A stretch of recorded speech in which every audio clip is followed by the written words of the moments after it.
Aujourd'hui, question-réponse, et là tu vas voir, c'est une question qui m'est destinée à moi personnellement, et tu vas voir, je te dis la vérité, tu vas voir. Je reçois un message de Pascal qui me dit ça, tu vois, je lis. Je suis assidûment ta nouvelle chaîne YouTube, donc merci Pascal pour ça. Ma question, pourquoi ton nombre d'abonnés à ta chaîne est-il masqué? Pourquoi ce choix? Alors écoute, je vais te transformer la question avec, tu sais, Nono le petit robot là, et puis deux, trois petites choses, et puis je reviens tout de suite pour t'expliquer ça. Bonjour, c'est Pascal. Voici ma question. Pourquoi ton nombre d'abonnés à ta chaîne est-il masqué? Maquet, abonne-toi.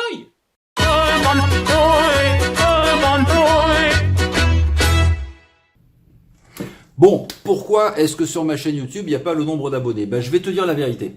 J'ai deux chaînes YouTube. J'ai une chaîne YouTube qui s'appelle Terufa, qui était sur mon premier business, qui est toujours d'ailleurs sur mon premier business. Tu sais que j'ai un business à destination des thérapeutes, des professionnels du bien-être, voilà. Et donc sur cette chaîne YouTube, je dois avoir, je sais plus, 700, enfin j'en sais rien, j'ai peut-être 800 abonnés, un truc comme ça. Bon, j'ai laissé le nombre d'abonnés tout le temps, et puis c'est monté gentiment, voilà, je poste des vidéos, tout ça, c'est à destination d'un public bien particulier. Et je me suis pas trop posé la question au début du nombre d'abonnés, donc je l'ai laissé comme ça. Et puis ce deuxième business que j'ai monté, donc qui s'appelle jean-michelguépé.com, qui là s'adresse à beaucoup plus de monde, mais en ciblant un petit peu moins, enfin en ciblant un peu plus, pardon, les sujets. Donc je parle de moins de choses, mais à un public plus large. Et là, je me suis posé la question de est-ce qu'il faut mettre oui ou non le nombre d'abonnés. Donc pourquoi je l'ai pas mis? Parce qu'il est faible. Le nombre d'abonnés de ma chaîne YouTube, à aujourd'hui, là maintenant, il n'y a pas grand monde dedans, tu vois. La chaîne, elle a démarré, elle est vieille la chaîne, hein, parce que c'est une chaîne que j'utilise de manière personnelle. Dans cette chaîne, je mettais, si tu veux, j'ai des concerts par exemple, j'ai des vidéos quelconques que je regardais, j'ai mes vidéos de vacances, mes trucs comme ça, tu vois, c'est une espèce de chaîne personnelle. Et quand j'ai décidé de la transformer en chaîne professionnelle, bon, alors elle est ouverte depuis 2014 ou 2015 ou je sais pas quoi, quand j'ai décidé de la transformer en chaîne professionnelle et de faire toutes mes catégories et de commencer à poster, je sais pas pourquoi, franchement, je vais te dire Pascal, je sais pas trop pourquoi, mais j'ai enlevé, tu vois, le nombre d'abonnés, il y en avait pas beaucoup, j'avais peut-être 5-6 personnes qui s'étaient perdues par là, tu vois. Aujourd'hui, bien sûr, c'est un peu plus nombreux, mais je me suis dit que peut-être que c'est un tort, tu vois, je te dis franchement les choses, peut-être que c'est un tort. Je me suis dit, comment tu peux donner des conseils, tu vois, YouTube, machin, etc., parler de business, de trucs, si tu as un nombre d'abonnés qui est faible, tu vois, les gens vont dire, attends, le gars, il a démarré sa chaîne hier matin ou quoi, tu vois.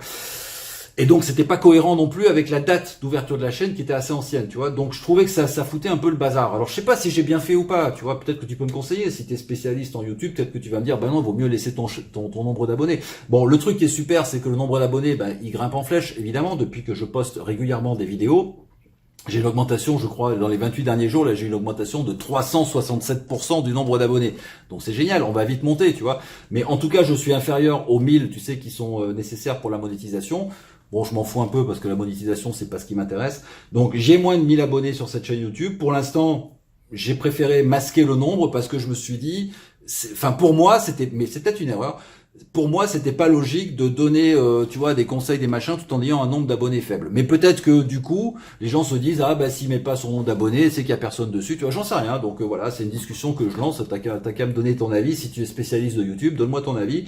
Moi, j'ai fait ça comme ça et du coup, j'ai laissé un petit peu courir. Je t'avoue que j'ai pas pensé, je pense pas tous les jours en me levant, oui, est-ce que je dois mettre ou non mon nombre d'abonnés. Bon, il est masqué pour l'instant. Un jour, je le démasquerai et puis voilà, on passera à autre chose, tu vois. Donc voilà. Alors je sais pas si ça répond bien à ta question. D'un côté, j'ai une chaîne avec à peu près 800 abonnés, voilà, et je laisse courir gentiment. Et de l'autre côté, j'ai une chaîne qui est complètement nouvelle finalement. Elle est là depuis, allez, ça fait 1 mois et demi, 2 mois que je poste régulièrement des vidéos. Donc forcément, il n'y a pas beaucoup de monde dedans pour l'instant, c'est normal. On est en pleine période de croissance de la chaîne. La croissance, elle est importante. Plus 367%. Et bon, voilà. Et dès que j'arrive à un nombre d'abonnés qui me paraît raisonnable, je pense que je le mettrai dessus. Enfin, tu vois, j'en sais rien. Voilà. Donc, moi, je te dis la vérité. Je te dis pourquoi j'ai fait ça. Donne-moi ton avis sur la question. Si tu as des soucis avec ton nombre d'abonnés, mais peut-être tu as des soucis avec des emails, peut-être que tu sais pas vendre, peut-être que tu as des problèmes avec tes pages de vente, peut-être que j'en sais rien moi, tu as des problèmes dans ton business ou tu n'en as pas. Si tu as des problèmes dans ton business, ce que je te conseille, c'est de dérouler la barre. Tu vois, il y a en dessous de la vidéo, il y a marqué déroule la barre, tu cliques, tu déroules la barre parce que là, il y a plein d'informations qui sont intéressantes, des bonus, des surprises, des tas de trucs. Et si tu cliques sur tout ça, tu vas probablement te retrouver sur mon site jean-michelguépé.com. Donc probablement aussi, tu vas te retrouver sur ma liste de contacts et là, on va commencer à pouvoir échanger sérieusement tous les deux. Tu vas recevoir pas beaucoup d'emails, mais des emails qui sont intéressants. Je te dis à très bientôt. Ciao.